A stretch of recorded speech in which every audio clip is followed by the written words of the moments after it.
The Race Baiter. Hey guys, I wanted to use my platform to talk a little bit about one of my followers, and I'm one of his followers, Richard Myles' new album. It came out in 2022, Manifesting Love. So to me, it's new because I just came across this.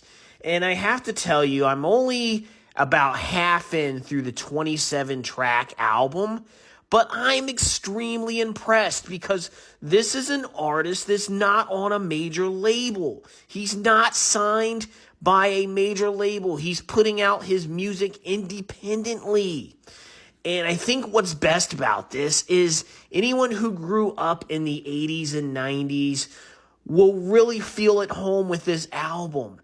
The mood is just right.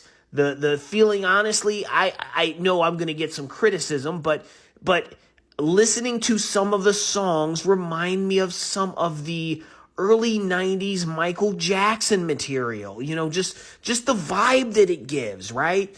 Like I said, there's 27 songs on here. I'm about halfway through, and every song I've listened to so far has been just enjoyable.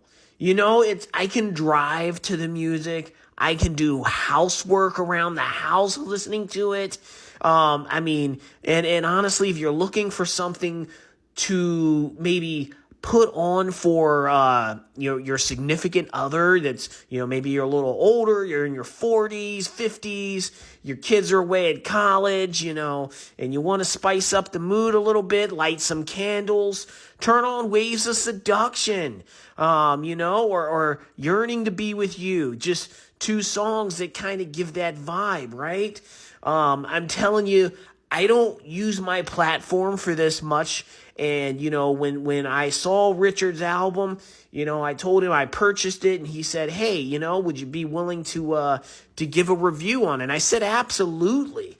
Cause I truly believe in spreading people's material that don't necessarily get that platform. These big artists are out here, they get the platform and they're putting out trash music.